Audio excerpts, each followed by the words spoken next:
Bonjour à tous. Alors il a dit quelque chose qui est dangereux. Hein. Tu as tout ton temps. Oui, Faut jamais dire ça à un pasteur, il paraît. il paraît. Parce que ça peut durer, mais je vous rassure, le but c'est pas de vous endormir ce matin. Mais loin de là, c'est de nous encourager pour aller plus loin avec Jésus. Je crois que dans nos vies, peu importe là où on en est arrivé, le Seigneur, il veut toujours nous amener plus loin. Amen. Alors, avant de démarrer mon message, je voudrais tout simplement vous transmettre les salutations de l'église de Villemur. Voilà, des chaleureuses salutations fraternelles. Et de rien. Voilà, alors je me présente quand même rapidement. Donc je viens de Villemur. Mon épouse, avec les enfants, elle est restée sur Villemur parce qu'elle était de service ce matin, tout simplement. Voilà, donc je suis marié depuis 2017. J'étais en train de refaire mon code de téléphone parce que je l'ai noté dessus, comme ça je suis sûr de jamais oublier. On est mariés donc depuis 2017. On a la joie d'avoir 3 enfants. Ça fait maintenant bientôt 3 ans qu'on sert le Seigneur à plein temps. Je travaillais à l'époque je connais assez bien Castres parce que je venais souvent travailler à l'hôpital Castres-Mazamet. Je connais bien les équipes là-bas soignantes, en particulier le biomédical. Donc ça m'a fait plaisir de reprendre la route. Je me suis dit, oh tiens, ça faisait longtemps. Et puis en 2022 ou 2023, le Seigneur il m'a dit, maintenant il faut que tu arrêtes ton travail et que tu me serves à plein temps. Et puis avec ma femme, alors ça a été un pas de foi, hein, mais on a obéi. Et le Seigneur jusqu'à présent, il a béni d'une manière extraordinaire.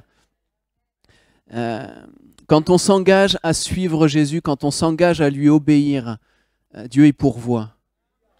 Des fois, juste ric-rac. Hein. Des fois, c'est juste à temps, mais le Seigneur pourvoit. Tout le temps. Parce que c'est un Dieu fidèle et il vient pas, et il nous appelle pas pour rien. Je me souviens, il y a à peine quelques mois, là, on était financièrement très short.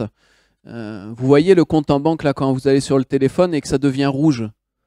Ça vous le fait à certains? Levez la main à qui ça le fait, là.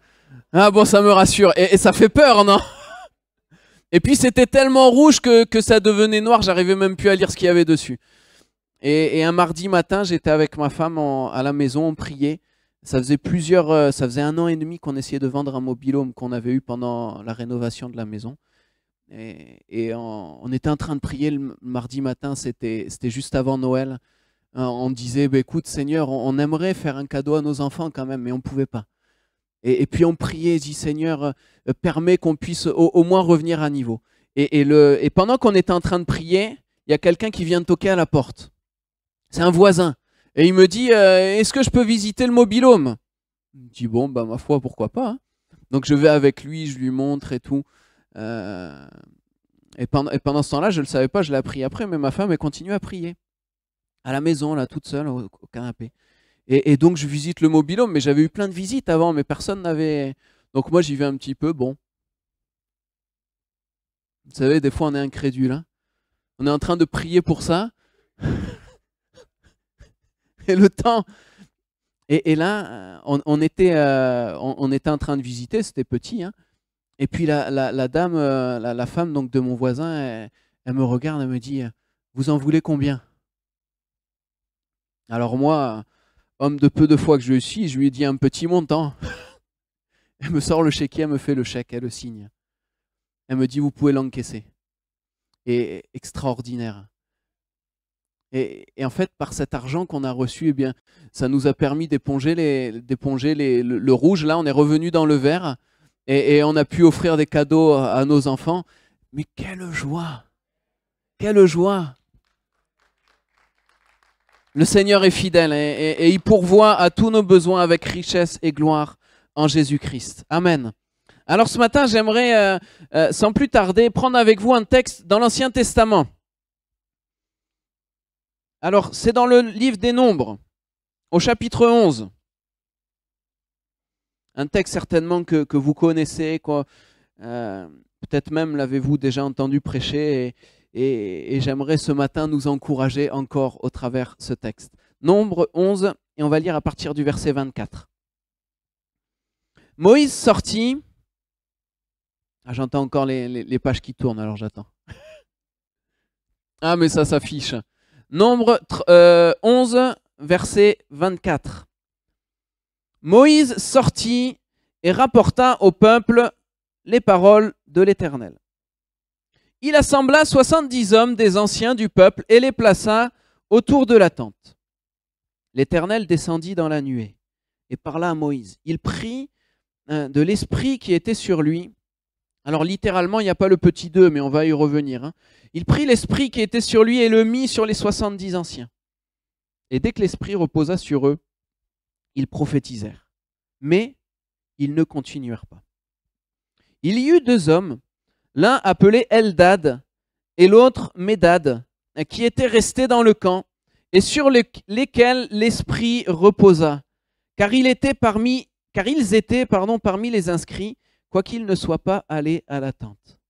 Et ils prophétisèrent dans le camp. Un jeune garçon courut l'annoncer à Moïse et dit : Eldad et Médad prophétisent dans le camp.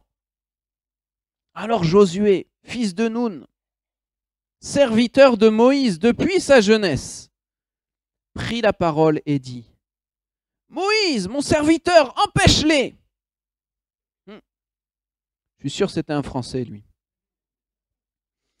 Moïse lui répondit : Es-tu jaloux pour moi ? Puisse tout le peuple de l'Éternel être composé de prophètes. Et veuille l'Éternel mettre son esprit sur eux. Et Moïse se retira au camp, lui et les anciens d'Israël. Amen. Alors, je vais vous replacer rapidement le contexte.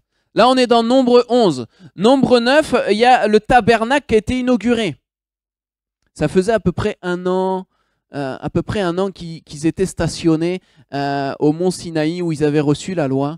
Et puis, 2 chapitres avant, Nombre 9, le tabernacle est inauguré. Et puis, Nombre 10, il y a le départ du Sinaï. Vous vous souvenez, lorsqu'ils partent du Sinaï, il y a la nuée qui vient. Extraordinaire, la présence de Dieu est manifestée d'une manière physique. Une nuée la journée, une colonne de feu la nuit, extraordinaire. Et donc c'est le départ du Sinaï avec à peu près un an donc après la sortie d'Égypte. Ça c'est Nombre 10. Et puis on arrive à Nombre 11. Nombre 11. Alors là, Nombre 11, il y a la contestation.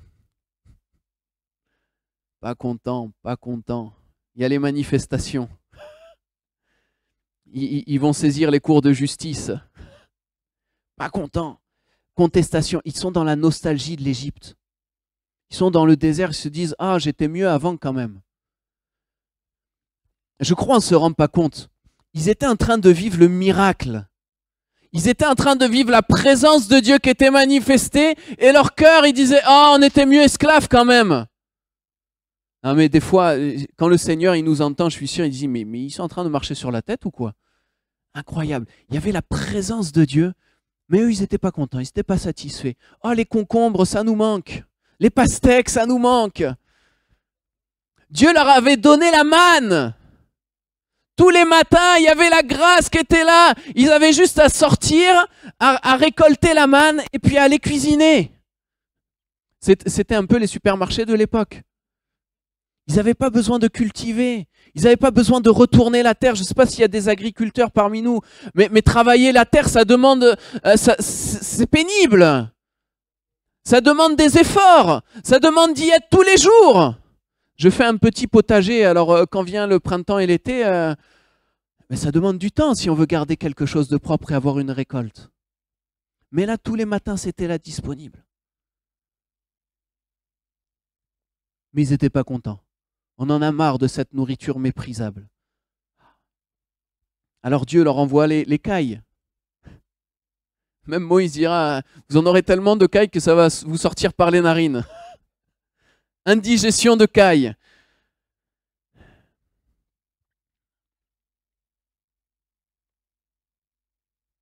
Et puis il y a notre texte, Nombre 11, 24 à 30, où on voit Moïse, on va revenir un petit peu en arrière dans le premier point, mais où on voit Moïse en fait qui appelle 70 anciens à venir pour porter la charge avec lui, pour porter la charge du peuple avec lui.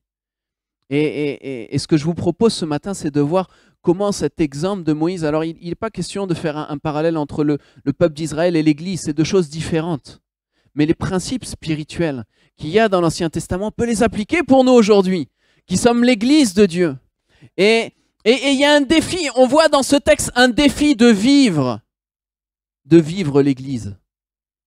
Pour eux, c'était un défi, là, hein. Les 70 là, qui ont été auprès de Moïse, je ne vous raconte pas le défi. Hein. Porter la charge du peuple, un peuple contestataire, un peuple jamais content. Porter la charge, il y a un défi. Et je crois qu'il y a un défi pour nous de vivre l'Église, d'être l'Église et de vivre l'Église, de porter la charge ensemble. Regarde ton voisin et dis-lui, je vais porter la charge avec toi.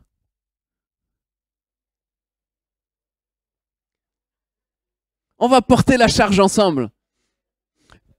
Il y a cette image qui m'est venue là, à l'instant, là, lorsque j'étais assis. Je suis venu en voiture. Alors, une petite voiture, elle n'est pas très lourde, hein, une tonne, à peine une tonne, je crois. Est-ce qu'il y a des hommes forts ici parmi nous? Ah, j'en vois là. Ah, j'en vois qui pointent du doigt. Est-ce que quelqu'un serait capable de porter tout seul ma voiture? Alors, imaginons maintenant qu'on se mette à 10. Ah! Est-ce qu'à 10, on arriverait à déplacer la voiture? Et un peu! On pourrait la mener plus loin. Pourquoi? Parce que lorsqu'on porte la charge ensemble, on peut aller plus loin. Alors que lorsqu'on est tout seul, on est limité. Mais lorsqu'on est ensemble, qu'on porte les uns les autres, les uns à côté des autres, on peut aller plus loin. Alléluia. Et c'est ce que le Seigneur il veut dans son Église. Il ne veut pas que ce soit 1, 2 ou 3 à peine qui portent tout. Non, il veut qu'on porte les uns à côté des autres ensemble pour que le royaume de Dieu avance et qu'on aille plus loin ensemble. Amen. Alors mon premier point, je voudrais vous amener voir 3 éclairages en fait au travers de ce texte. Comment Moïse d'ailleurs, Moïse premièrement a accepté cette charge. Comment il l'a vécu? Je voudrais voir à travers les 3 personnages ou 3 groupes de personnages principaux de ce texte, comment ils ont accueilli la charge. Comment ils ont accueilli la charge.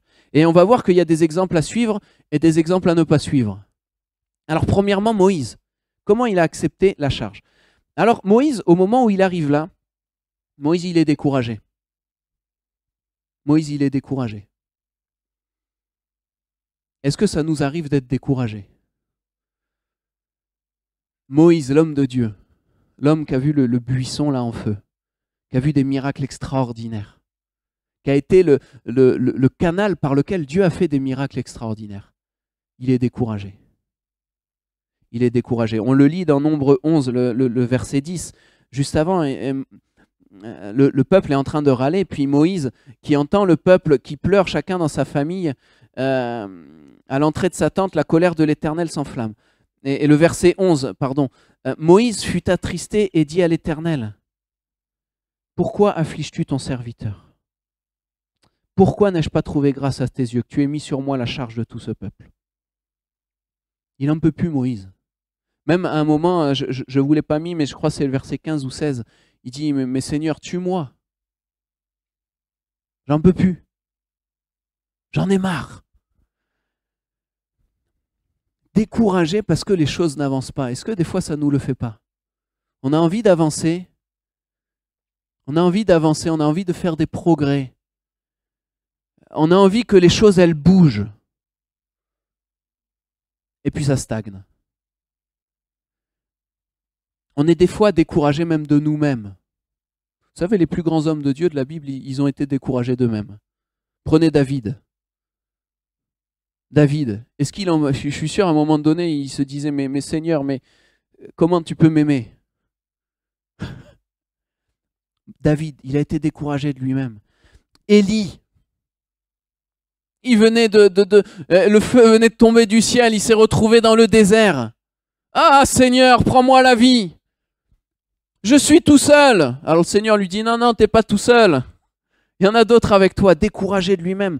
Paul, souvenez-vous, Romains 7, il dit, Paul parle de son expérience, il dit, j'ai envie de faire le bien, mais c'est le mal qui s'attache à moi. Qui me délivrera de ce corps? Jésus-Christ. Mais il y a eu du découragement. Plusieurs fois dans les épîtres, il dira, mais j'étais sur le point de mourir. Et il a vécu des temps de découragement. Pierre, découragé de lui-même, à 3 reprises, alors qu'on lui demandait, il dira, ah non, Jésus, je ne le connais pas. Non, Jésus, je ne le connais pas. Et puis là, il sort et il se met à pleurer amèrement, découragé de lui-même. J'y arrive pas. Moïse dira, je ne peux pas, moi, tout seul porter la charge. Je n'y arrive pas. Alors, qu'est-ce qu'on fait quand on est découragé? Parce que ça nous rejoint, vous et moi, hein, le découragement, ça nous atteint. À des moments de nos vies particulières, le découragement, il vient. Alors, qu'est-ce qu'on fait? Comment on réagit? Comment Moïse a réagi? Eh bien, tout simplement, il a déchiré son cœur devant Dieu. Il a déchiré son cœur devant Dieu. Il lui a dit, vous savez, Dieu n'a pas peur d'entendre ce qui nous fait mal. Dieu n'a pas peur d'entendre ce qui nous fait mal. Dieu n'a pas peur d'entendre ce qui te décourage. Il n'a même pas peur d'entendre ce qui te fait la guerre et que tu n'arrives pas à surmonter. Moïse, il a déchiré son cœur devant Dieu. Amen. Et il lui dira, mais plutôt que de me traiter ainsi au verset 15, tue-moi, je t'en prie, si j'ai trouvé grâce à tes yeux et que je ne vois pas mon malheur. Il est en train d'exprimer tout le mal qu'il a au fond de lui. Pourquoi? Parce que Dieu peut l'entendre. Alléluia. Hébreux 12 nous dit, ayez les regards sur Jésus, afin que vous ne vous lassiez pas, l'âme découragée. Ce qui a déclenché la réponse de Dieu à ce cri du cœur de Moïse, eh bien, ça a été un cœur déchiré. Vous savez, on ne peut pas être hypocrite devant Dieu. On peut faire ce qu'on veut. On peut battre des mains, on peut chanter, danser, alléluia, et on est un peuple qui vit la joie. Amen. Est-ce qu'on est dans la joie? Mais on n'est pas hypocrite devant Dieu. Et on ne peut pas l'être. Et on ne doit pas l'être, même j'irai plus loin. Le Seigneur, c'est quelque chose qu'il ne supporte pas. On a besoin de déchirer nos cœurs devant lui. Et ça a déclenché la réponse de Dieu dans le cas de Moïse. Moïse, il n'est pas allé devant Dieu, il dit, ouais, c'est bon, je vais gérer. Hein. Le peuple, ça fait 1 an là que je le supporte, c'est bon, je peux aller encore un peu plus loin. Non, non, non. Il a dit, Seigneur, j'en peux plus, j'ai besoin de ton aide. Fais quelque chose, viens à mon secours. J'avance plus, là, je suis bloqué. Viens à mon secours. J'y arrive pas tout seul, viens à mon aide. Amen. Et la réponse de Dieu, elle est venue. Regardez le verset 16. L'Éternel dit à Moïse, oh, ce verset, il est extraordinaire. Assemble. Moïse vient d'exprimer son mal-être à Dieu, et voilà ce que Dieu lui dit. L'Éternel dit à Moïse, assemble auprès de moi 70 hommes des anciens d'Israël, de ceux que tu connais comme anciens du peuple, et ayant autorité sur lui, et amène-les à la tente d'assignation, et qu'ils se présentent avec toi. Avec toi. Qu'est-ce que Dieu répond au découragement de Moïse? Qu'est-ce qu'on comprend de ce verset? Qu'est-ce que Moïse dit qu'est-ce que Dieu dit alors que Moïse est dans le découragement? Je vais le dire avec les mots d'aujourd'hui. Va à l'église. Va à l'église. Rassemble autour de toi le peuple et viens dans la présence du peuple. Toujours Dieu nous emmènera là où sa présence est manifestée au milieu de son peuple. Ce matin, tu es au bon endroit pour sortir du découragement. Toujours Dieu nous amènera alors qu'on est découragé dans la communion fraternelle. Je crois qu'il y a eu un don tout à l'heure dans ce sens-là. On est au bon endroit pour sortir du découragement. Amen. Vous savez, quand on arrive, comme Moïse, là, à un point de rupture, c'est fort quand même ce qu'il dit à Moïse. Hein. Je ne sais pas si déjà on a fait une prière comme ça. Seigneur, tue-moi. Enlève-moi la vie, Seigneur. Je crois que ça exprime quand même quelque chose de profond, hein, et de douloureux. Lorsqu'on est à un point de rupture comme ça et qu'on vient devant Dieu d'une manière personnelle, mais aussi au milieu de son peuple, au sein de l'Église, c'est quelque chose que Dieu utilise pour nous amener plus loin, pour qu'il y ait une percée spirituelle. Souvent, les points de rupture dans nos vies sont là. Et Dieu les permet. Pourquoi? Pour qu'on aille plus loin. Parce qu'il veut nous donner une révélation nouvelle de qui il est, de ce qu'il fait, pour nous amener plus loin. Amen. Alors Moïse, lui, il a accepté la charge avec larmes. Avec larmes. Il a suivi les conseils de Dieu. Mais ça l'a permis de sortir du découragement. Ça n'a pas été facile, hein, pour Moïse. Hein. Je ne sais pas combien ils étaient. Certains estiment à plus d'1 million.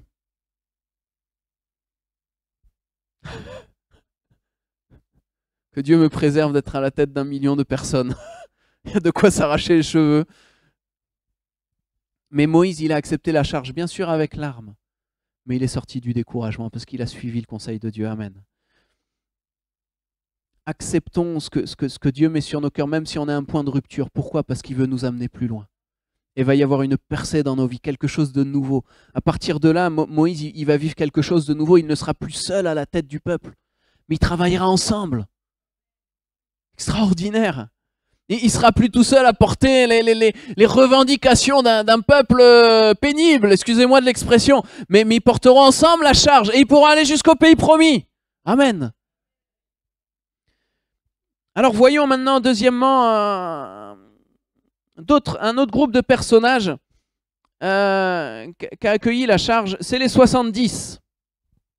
Les 70 anciens. On le lit au verset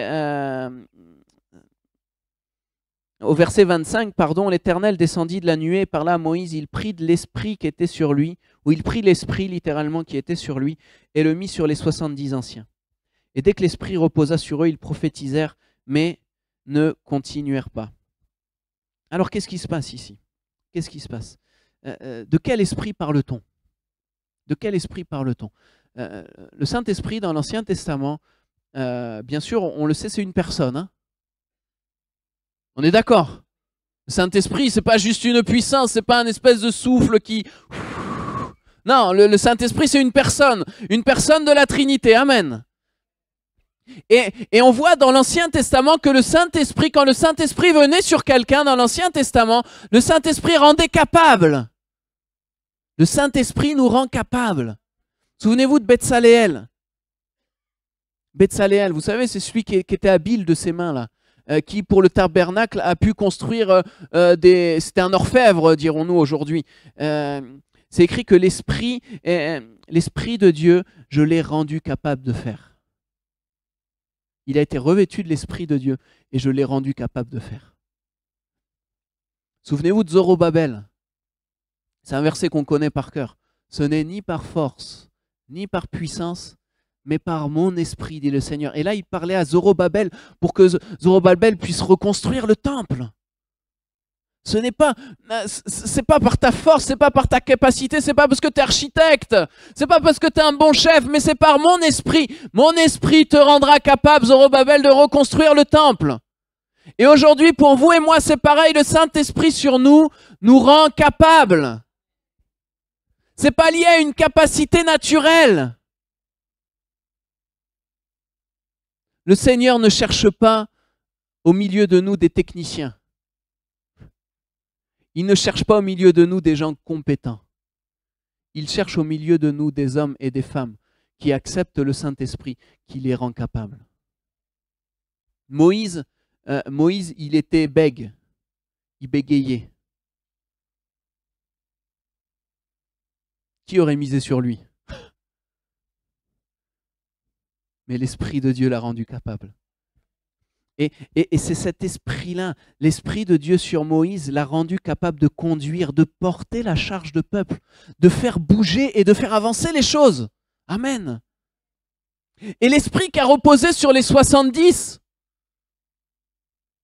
Alors, pourquoi je vous ai dit là tout à l'heure, je vous ai dit 2 fois, il prit de l'Esprit qui était sur lui.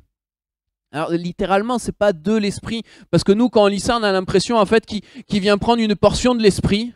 Hop, allez, je prends une partie de l'esprit, excuse-moi, je te le remettrai, hop, et puis je le mets ailleurs. Dites-moi, si à la fin là, du culte, et que vous n'en avez pas encore marre de moi, quelqu'un m'invite à manger, et vienne me voir et me dise, bon, je t'invite à manger, mais j'aime pas ta tête, alors je prends que le corps, mais ta tête, tu la laisses. Est-ce que ça marchera? Et non. Pourquoi? Mais parce que je suis une personne. Vous ne pouvez pas dire juste à mon bras, viens mon bras, et le reste, non, je ne prends pas. L'esprit, c'est pareil. On ne peut pas prendre une partie de l'esprit et la mettre sur quelqu'un. Non, c'est l'esprit tout entier. Lorsque tu as reçu le Saint-Esprit, tu n'as pas reçu une partie de l'esprit. Lorsque tu es né de nouveau, c'est pas juste, je sais pas moi, le bras ou la main ou la jambe de Saint-Esprit que tu as reçu, c'est le Saint-Esprit tel qu'il est entièrement.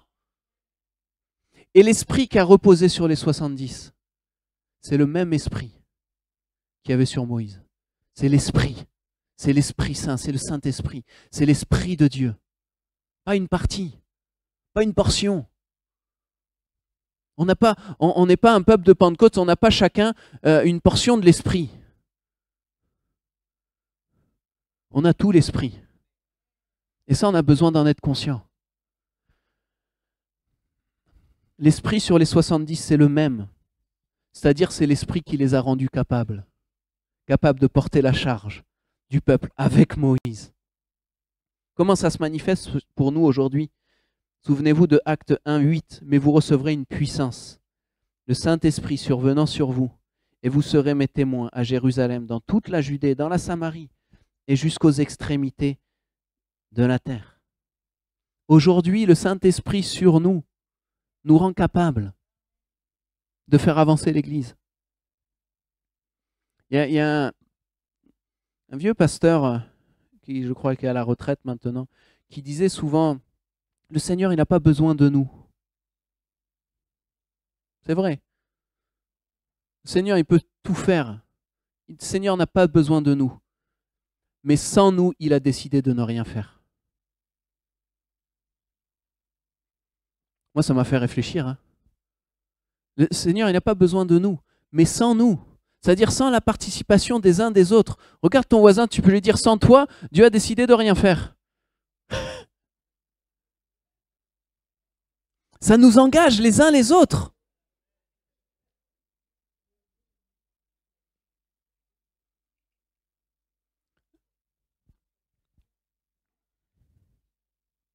Comment l'Église, elle avance?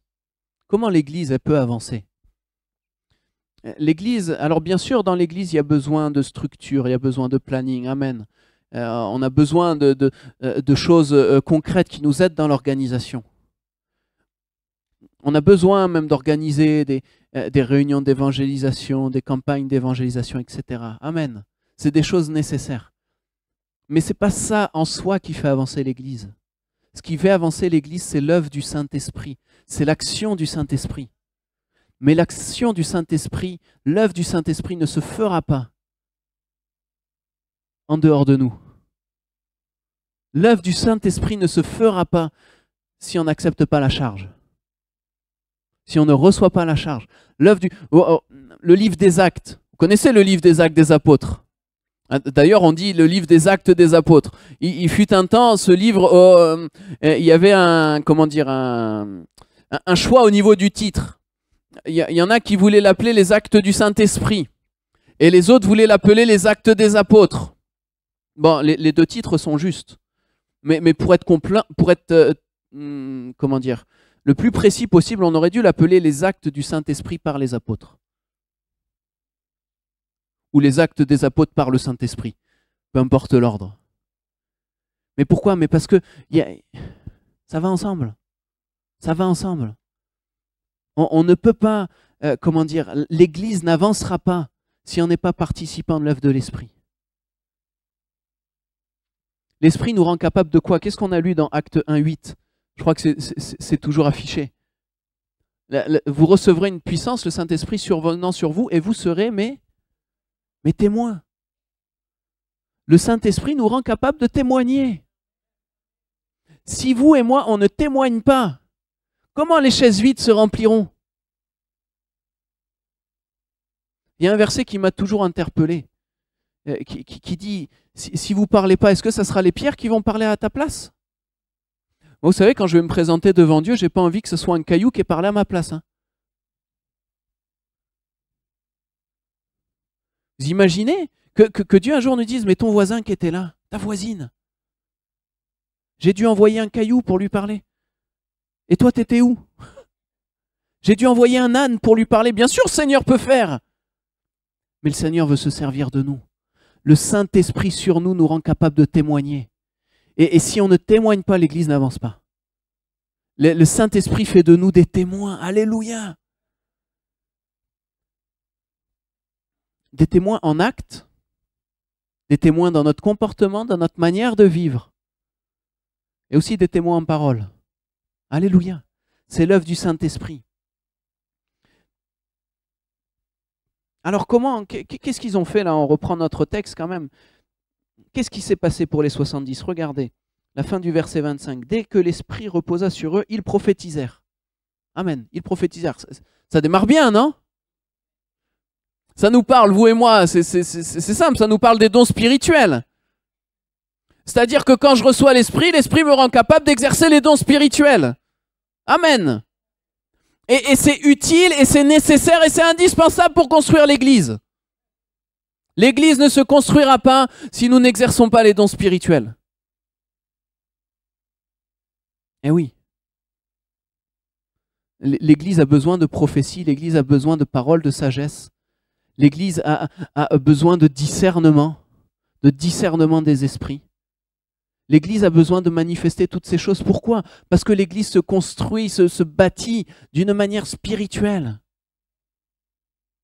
Les dons spirituels ne sont pas réservés à quelques-uns.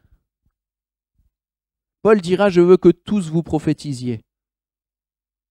Tous. Est-ce qu'on connaît ce mot, tous? Tous, ça veut dire chacun d'entre nous. Pourquoi? Mais parce que l'Esprit nous rend capables. C'est pas que par nous-mêmes. C'est pas que par nous-mêmes on soit plus fort que les autres. Souvenez-vous de ce que Pierre dira lorsqu'il aura guéri le paralytique là, sur la porte du temple. Après, on lui demandera, mais pourquoi tu l'as guéri? Par quelle puissance tu l'as guéri? Alors Pierre dira, mais c'est pas par ma piété. C'est par le nom de Jésus.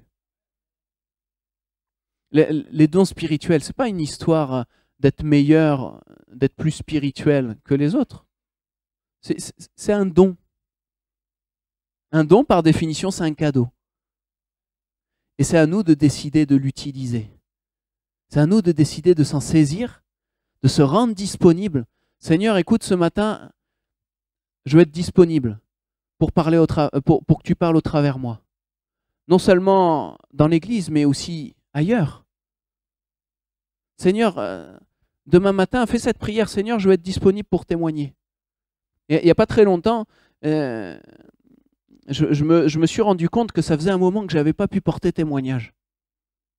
Ça faisait plusieurs jours, voire même peut-être une semaine ou deux, je n'avais pas pu parler de Jésus à quelqu'un qui n'en avait jamais entendu parler. Et un matin, j'ai fait cette simple prière. J'ai dit, écoute Seigneur, aujourd'hui, sers-toi de moi.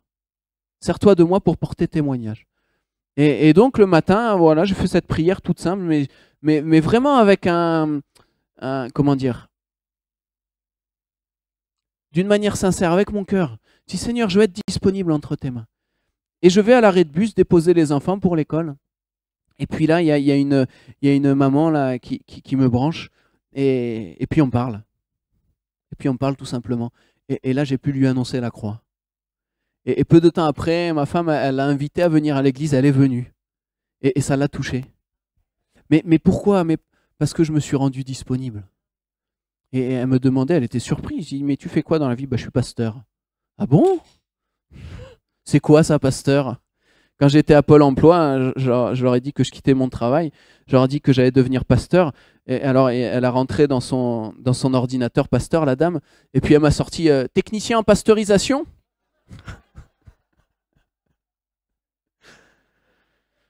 Alors non, madame, je ne vais pas faire des fromages.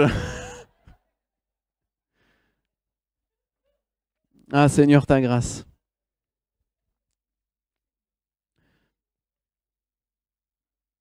On a besoin des dons spirituels. On a besoin du Saint-Esprit qui nous rend capables de porter la charge pour construire l'Église. Recommencer à prier. Je crois que je parle à plusieurs là. Recommencer à prier pour être des témoins quotidiennement. Seigneur, sers-toi de moi. Plusieurs, ça fait peut-être plusieurs semaines, plusieurs mois, peut-être même plusieurs années que tu n'as pas pu parler de la croix à quelqu'un. Recommence cette prière. Seigneur, sers-toi de moi. Pour parler à ma famille, pour parler à mes collègues, pour parler à mes voisins. Vous savez, dans la ville de Castres, il y a combien d'habitants à Castres? 40 000. Waouh. Vous êtes combien là? Combien? 46 000. Et dans l'église, vous êtes combien? Moi, je sais pas, moi je suis pas très doué. Vous êtes quoi, une petite centaine? 80? 80. Alors qui est bon en maths? Faites-moi, on va arrondir 40 000 divisé par 80. Allez, sortez les téléphones.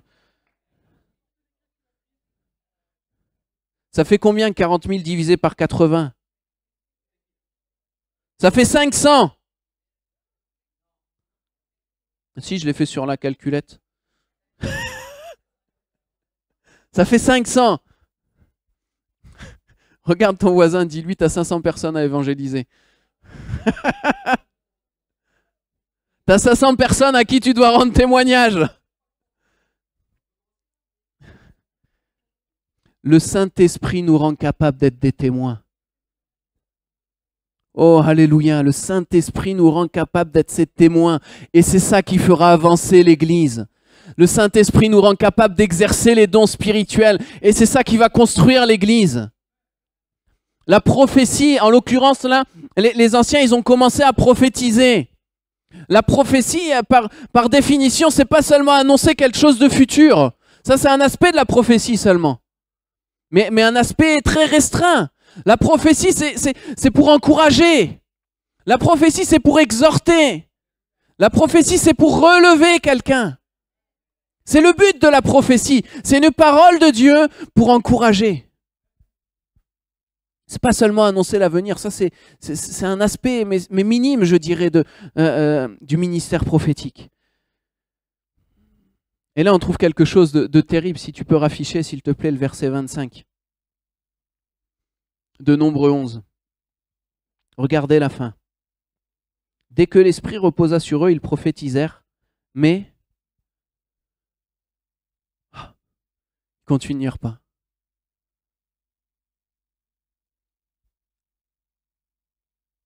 Quand j'ai été baptisé dans le Saint-Esprit, est-ce que j'ai continué à parler en langue? Quotidiennement, dans mon culte personnel. Est-ce que quotidiennement, quand je prie mon Dieu, quand j'ai mon culte avec Jésus, je parle en langue?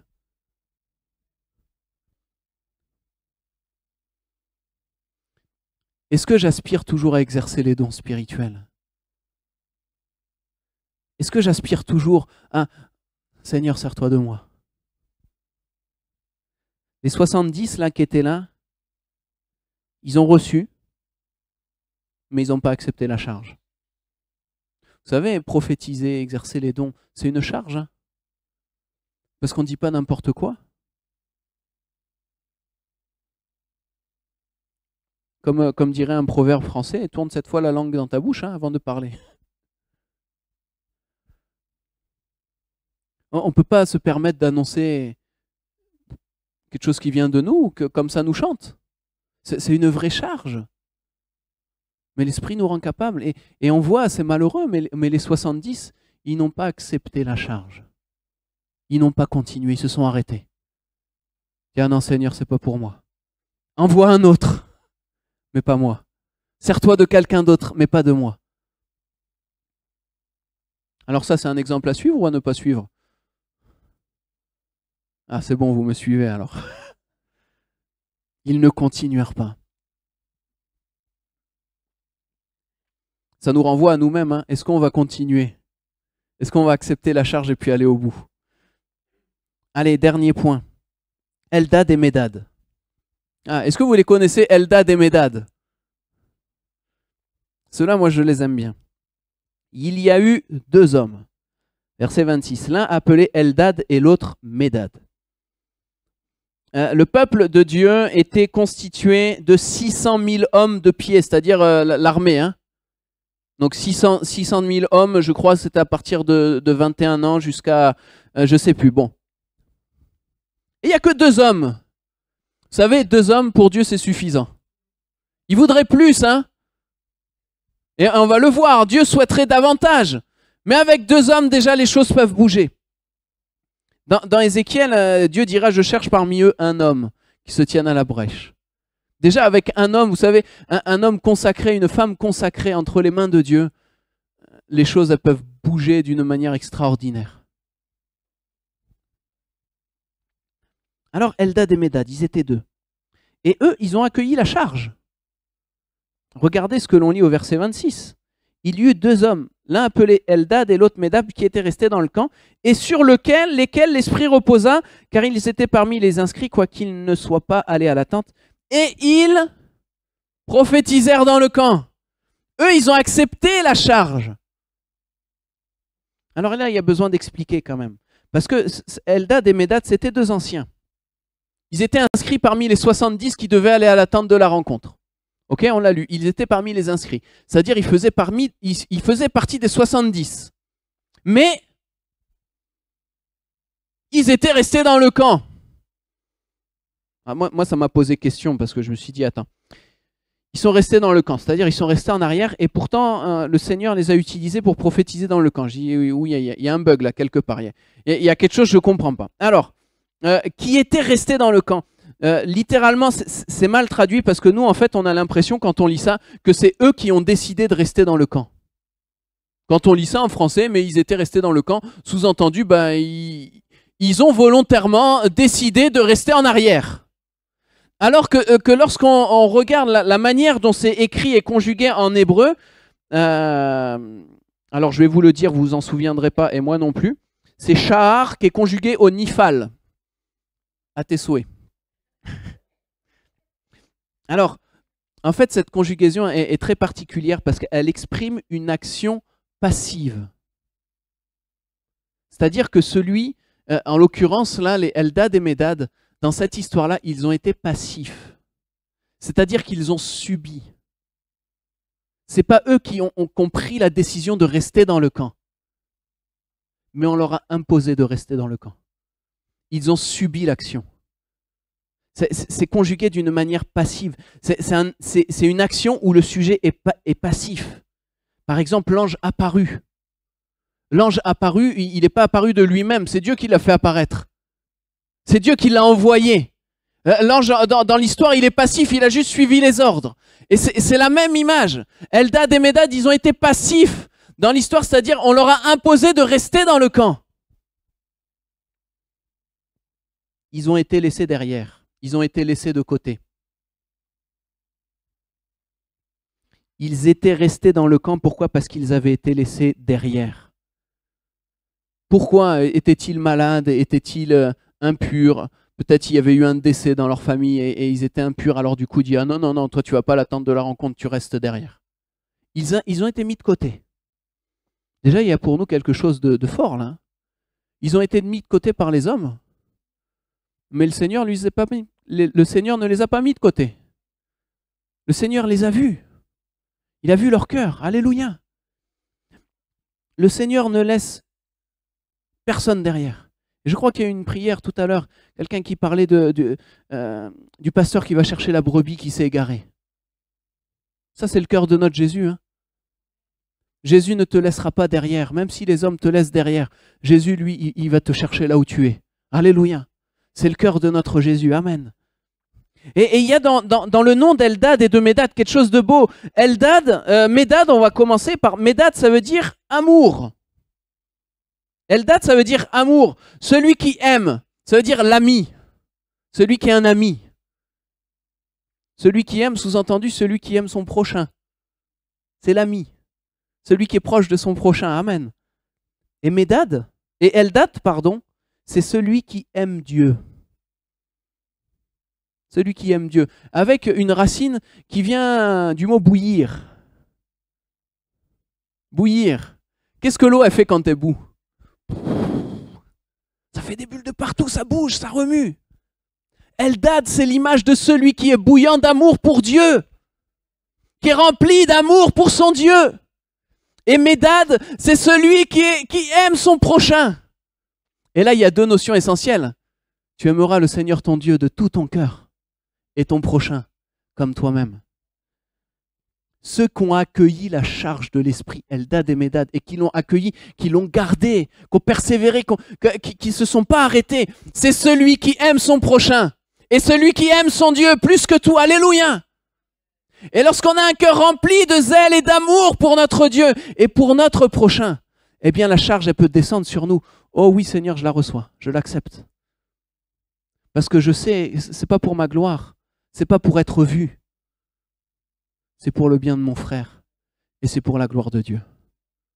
Eldad et Médad, celui qui aime, celui qui est ami et celui qui est bouillant d'amour pour Dieu.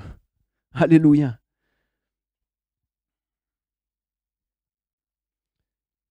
Un petit témoignage. Des fois, on peut être un peu comme Eldad et Médad, être mis de côté par nos situations de vie. Dans notre église, il y a une mamie qui s'est convertie il n'y a pas très longtemps. Et puis, pour le coup, c'est une Eldad. Hein. Elle est bouillante d'amour pour Jésus, un truc de fou. Elle va avoir 80 ans bientôt, mais si elle en avait 42 moins, je peux vous dire que tous les jours, elle ferait le tour de la ville. Jésus t'aime, Jésus t'aime. Elle est bouillante d'amour pour Dieu. Et puis elle aime l'église. Elle aime vraiment l'église. Elle attend qu'une chose, c'est le dimanche venir se rassembler, le mardi soir se rassembler ensemble pour être avec l'église. Elle a vraiment le caractère d'Eldad et Médad. Et pourtant, dans sa santé, elle a pas une santé, elle a une santé très fragile. Et il n'y a pas longtemps, il y a de ça quelques mois, je parlais avec elle et elle me disait « Ah, je me sens inutile. Je me sens inutile. » En fait, sa situation physique, son âge, elle avait envie de faire davantage, mais elle ne pouvait pas. Parce que son âge, sa santé physique l'a limitée. Et elle était, en fait, de par sa situation de vie, elle se sentait être mise de côté. Ce qui s'est passé, il y a quelques semaines, son état de santé s'est détérioré. Elle commençait à perdre un peu la mémoire, la tête, et elle a été placée dans une EHPAD.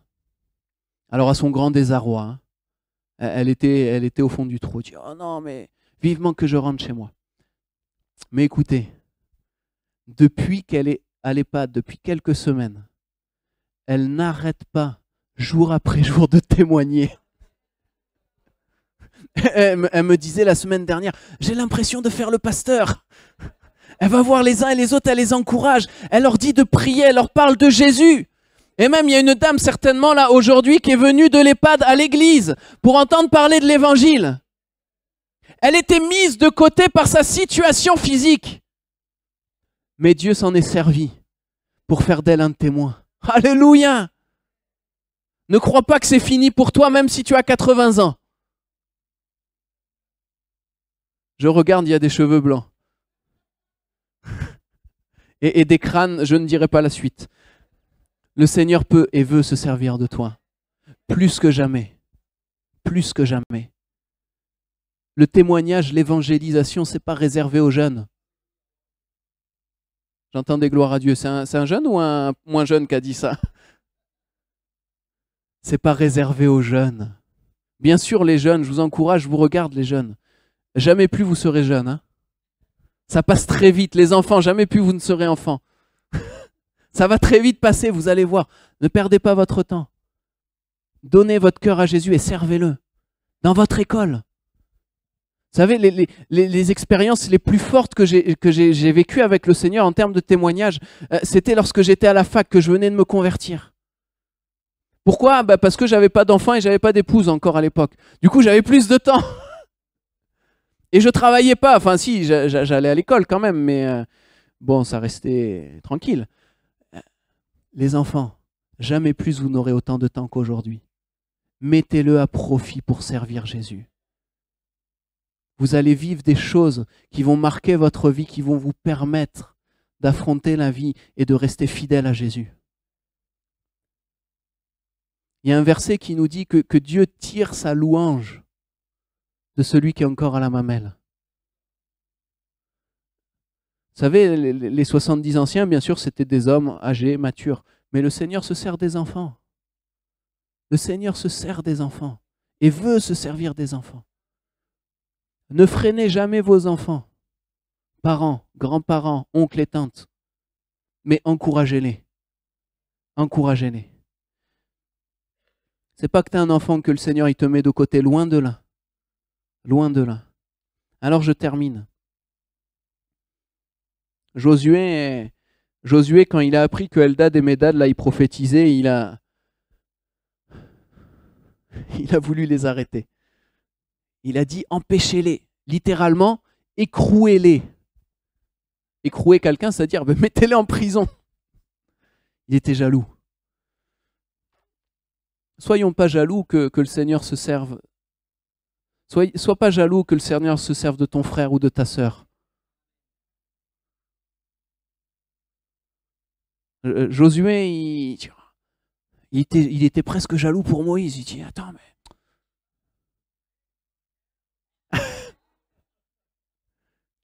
Eh bien, soyez renouvelés dans le Saint-Esprit si vous avez du mal à renouveler votre prière. Amen. Il n'y a pas de problème. C'est des choses qui arrivent. Josué était jaloux pour Moïse. Soyez encouragés de voir vos frères et vos sœurs être utilisés par le Seigneur. Et que, au contraire, ça soit pour vous. Si, mais Seigneur, attends, tu te sers de mon frère, mais moi aussi, je veux que tu te serves de moi. Que ce soit pas une jalousie, essayer de lui fermer la bouche, et dire, ah, toi, tu arrêtes de parler, hein. Mais que ça soit une saine jalousie, mais Seigneur, tu te sers de lui, mais moi aussi. Moi aussi, je veux être utile entre tes mains. Moi aussi, je veux bénir. Moi aussi, je veux inviter que les gens viennent. Moi aussi, je veux donner des prophéties. Moi aussi, je veux témoigner. Alléluia. Stop à la jalousie. Hein. Ça ne vient pas de Dieu. Ça ne vient pas de Dieu, c'est destructeur.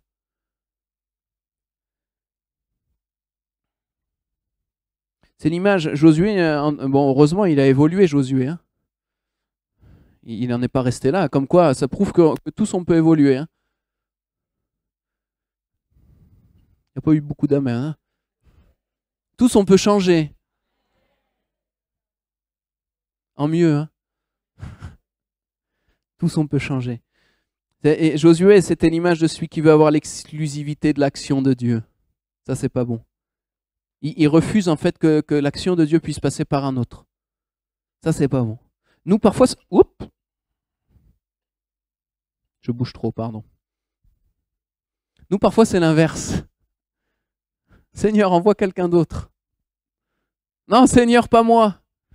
Pasteur vient te solliciter pour un service. Ah non, mais tu sais, j'ai un planning chargé. Hein. Le matin, j'ai le jardin. L'après-midi, j'ai le linge. Le soir, il faut que je fasse à manger. Et puis après, il y a les petits-enfants le mercredi. Et puis, ah bah non, la journée, je travaille. Nous, des fois, c'est ça. Hein. Ah non, Seigneur, j'ai pas le temps.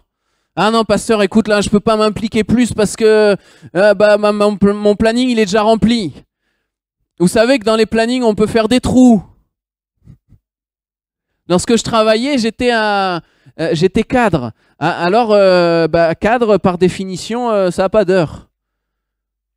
Je pouvais partir à 6 h le matin, puis rentrer à 22 h. Alors, ce n'était pas tous les jours, je vous rassure. Mais ça ne m'empêchait pas de servir à l'église. Jamais. Jamais ça a été un frein. Ne soyons pas de ceux qui... Ah non, envoie quelqu'un d'autre.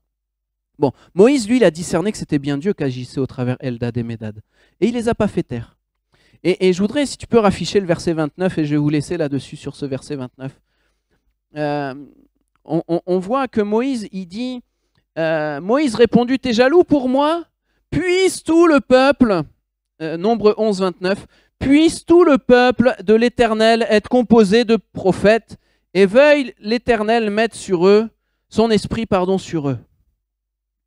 On a l'impression presque que Moïse, il exprime là un vœu pieux, comme on dit. Hein. Il dit, ah Seigneur, si seulement tout le peuple pouvait être prophète. J'ai regardé dans la version Chouraki, Et là, c'est pas une espèce, il n'y a pas un ah si seulement. Non. Dans la version Chouraki, c'est traduit oui, un oui affirmatif. Adonai, c'est-à-dire le Seigneur, le Maître, donnera sur eux son souffle. C'est pas ah si seulement tout le peuple pouvait recevoir l'Esprit. Non, c'est oui, le Seigneur donnera sur eux son souffle. Et ça s'est accompli à la Pentecôte. Alléluia. Ce que Moïse est en train de dire, c'est une parole prophétique qui sort du cœur de Dieu. Dieu veut faire de vous et moi des prophètes. Paul le dira, je veux que tous vous prophétisiez. Je veux que tous vous laissiez le Saint-Esprit agir pleinement au travers vous. Moi, j'irai jamais voir vos voisins, je les connaîtrai jamais. Ni vos familles peut-être. Le Saint-Esprit veut se servir de vous pour que les chaises vides soient remplies. Alléluia. Et que cette salle, eh bien, il y en ait un au-dessus, puis même sur le toit. Le pasteur, il va être content, on va arracher le toit et on va faire un 3e étage. Moïse est en train d'annoncer les temps qui sont les nôtres, les temps que nous vivons. Alors je répondrai de mon esprit sur toute chair. Vos fils et vos filles, les enfants, vos fils et vos filles prophétiseront. Vos vieillards auront des songes, les jeunes gens des visions. Lorsque je suis rentré là, j'ai vu Église évangélique, c'est ça? Et à côté, il y a 3 petites lettres. ADD. ADD, vous savez, c'est un mouvement de Pentecôte. Oula. ADD, c'est un mouvement de Pentecôte.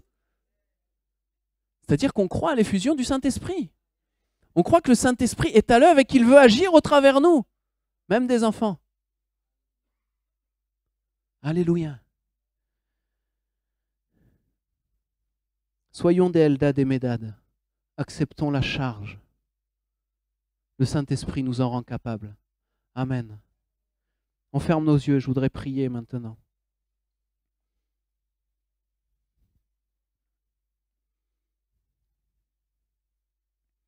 Le Seigneur fera avancer son Église avec toi, pas sans toi. Ne te mets pas toi-même de côté, ne te mets pas toi-même dans tes pensées en arrière, mais livre-toi à l'œuvre du Saint-Esprit. Je voudrais parler pour plusieurs ce matin. Sois renouvelé dans la vie de l'Esprit.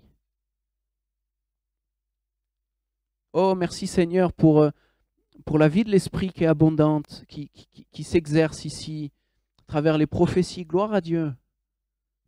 Gloire à Dieu.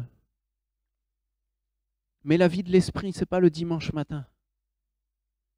La vie de l'Esprit, c'est le lundi. C'est le mardi. C'est le mercredi, c'est le jeudi, le vendredi, c'est tous les jours. Tous les jours, le Seigneur veut se servir de toi. Que ce soit dans la prière, que ce soit dans le témoignage. Pourquoi? Parce que le Saint-Esprit veut te rendre capable. Oui, c'est une charge. Le Seigneur, il ne fait pas de nous des petits oiseaux qui s'envolent à droite, à gauche comme ils veulent. Le Seigneur fait de nous des gens responsables, des gens impliqués dans son œuvre. Je voudrais t'encourager ce matin, encore une fois, enfoncer le clou. Accepte la charge. Et tu découvriras que cette charge, elle n'est pas lourde. Cette charge n'est pas pesante. Cette charge n'est pas écrasante. Cette charge, elle produit la joie du Saint-Esprit dans ton cœur. Si dans ton cœur, il y a comme un vide, comme tu aimes le Seigneur, tu es là, mais tu sens qu'il y a quelque chose dans ton cœur qui coince, comme une insatisfaction, comme l'impression que le Seigneur veut plus, mais tu ne sais pas quoi. Accepte la charge, accepte l'œuvre de l'Esprit en toi. Recommence à parler en langue, le matin lorsque tu te lèves, le midi, le soir, tous les jours, lorsque tu es en voiture, recommence à parler en langue. Recommence à prier ton Seigneur en langue. renoue avec la vie de l'esprit. Rends-toi à nouveau disponible pour le témoignage. Et tu verras que la joie, que le vide dans ton cœur, il va se combler. Parce que ta joie, elle dépend du Saint-Esprit. Si le Saint-Esprit est dans la joie, tu es dans la joie. La parole nous dit, n'attristez pas le Saint-Esprit.